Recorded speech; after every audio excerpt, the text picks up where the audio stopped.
The idea being that all other disciplines in education are subsumed under the search for ultimate truth that is found in the study of the nature and character of God.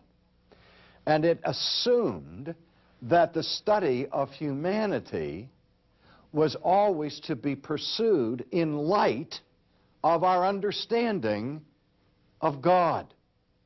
Since man is created by God and that we are the image bearers of God, to have a proper understanding of what it means to be human, we have to first study the prototype rather than looking at the reflection of that. And then below the center line, I have the man-centered approach to things, indicated by a circle that reads anthropology, and then under that is a smaller circle that says religion. If we go to secular universities today and study religion, usually that study will take place in the context of the Department of Sociology or of Anthropology. And the difference is this: the study of theology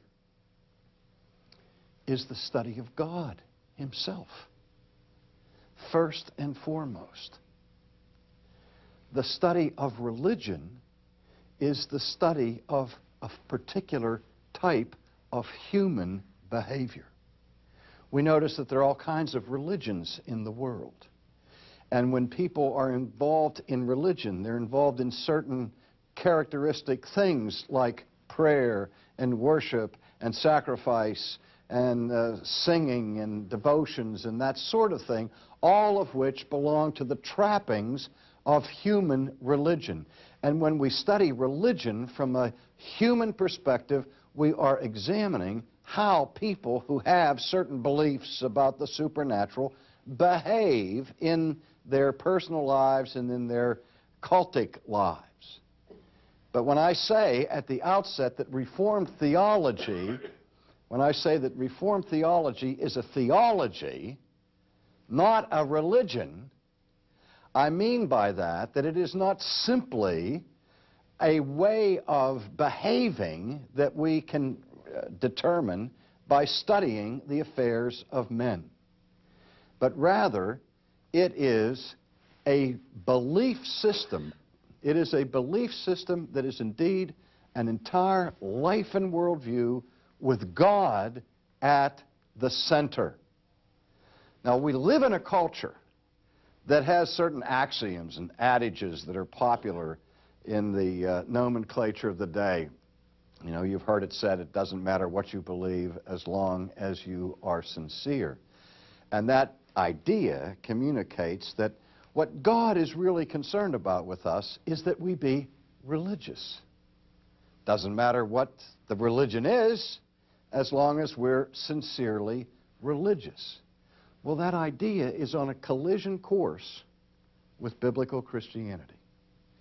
Because in the first instance, the Bible acknowledges that man is incurably religious. He's homo religiosus.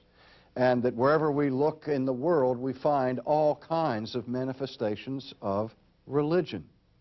When the Jewish people were called by God and consecrated and set apart to be a holy nation, they were not the only religious people in the world. All the nations around them had their peculiar religions. But when God made His covenant with His people and called them to be holy, to be different, at the very beginning of His law, He made certain things absolutely clear. The first being is, thou shalt have no other gods before me. And the second, thou shalt not make unto thyself any graven image. At the very beginning of the Old Testament covenant at Sinai was an emphasis on faith that was to be different from other religions. A faith that would be focused and centered on the character of God Himself. Now, we know what happened very early in the history of Israel in the Old Testament. We recently had a conference in Orlando on the essentials of the Christian faith, where I called attention to an incident that is recorded for us in the 32nd chapter of the book of Exodus. And I'll read a part of this episode to you, beginning at verse 17. We read this: "Now when Joshua heard the noise of the people as they shouted, he said to Moses, 'There is a noise of war in the camp.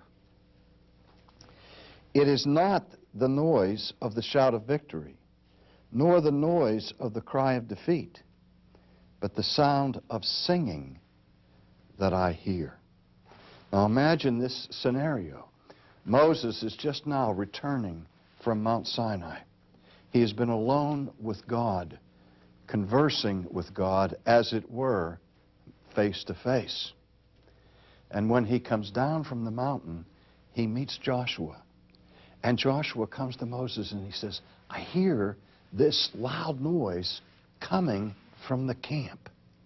And Joshua's first instinct was to guess that there was some kind of war going on, because you don't hear this kind of whooping and hollering and shouting from a mass of people except on the field of combat. But as he drew closer, he said, wait a minute, it's not the sound of victory, it's not the sound of defeat, it's the sound of singing that I hear.